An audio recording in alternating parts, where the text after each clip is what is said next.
ધોલેરા આખા વિશ્વમાં એનું નામ ગુંજતું થયું છે। જો ઇતિહાસમાં એમ કહેવાતું હોય કે ધોલેરાનું બંદર અહીંયા જાહો જલાલી હતી, એનો અર્થ એ થયો કે આ ધરતીમાં કંઈક એવું પડ્યું છે કે જો યોગ્ય રીતે એની માવજત કરવામાં આવે તો આ જાહો જલાલી ફરી આવી શકે એવો મને અંતરમનથી વિશ્વાસ છે।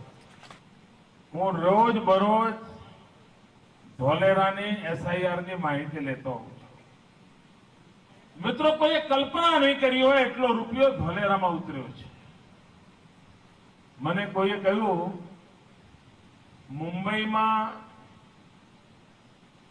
નોટો ગણવાના જેટલા મશીનો હશે એના કરતા વધારે નોટો ગણવાના મશીન ધોલેરામાં છે। આપ કલ્પના કરો સાહેબ કે ખેડૂતના ઘરમાં નોટો ગણવાના મશીન વસાવ્યા છે, એનો અર્થ કે રૂપિયાનો અંબાર થઈ રહ્યો છે। ભાઈઓ બહેનો, એ જ માટીને સોનામાં પરિવર્તિત કરી શકાય એ કામ ધોલેરા એસઆઈઆર દ્વારા કે કલ્પના બહારનું કોઈ આયોજન આવે, કોઈ વિકાસ આવે, રૂપિયાનો ઢગલો થાય ત્યારે ખબર ન પડે કે રૂપિયા કેમ સાચવવા।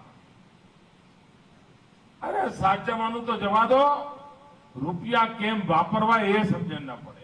જ્યાં લગી તમારી પહોંચ હોય ત્યાં લાંબા થઈને અહીં કરતા ડબલ જમીન ખરીદો,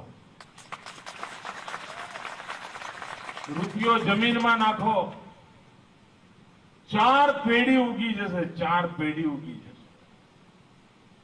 ધોલેરાના સૌ આગેવાનો મારે ત્યાં આવ્યા હતા ત્યારે પણ મેં એમને ચેતવ્યા હતા કે ભાઈ, હું તો વિકાસ કૂદકે ને ભૂસકે કરવાનો છું, પણ રૂપિયો એટલો બધો આવશે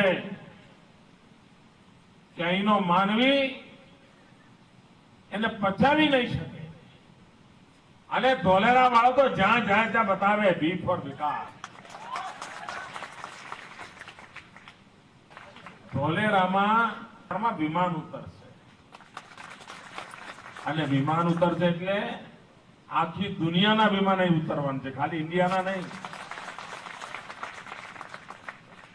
અમદાવાદમાં પણ જે વિમાનઘર છે એના કરતા અનેક ગણું મોટું વિમાનઘર અહીંયા બનવાનું છે। એટલું જ નહીં, ધોલેરા અને અમદાવાદ વચ્ચે મેટ્રો ટ્રેન દોડવાની છે। એ મેટ્રો ટ્રેન તમને અડધા કલાકમાં અમદાવાદ પહોંચાડશે।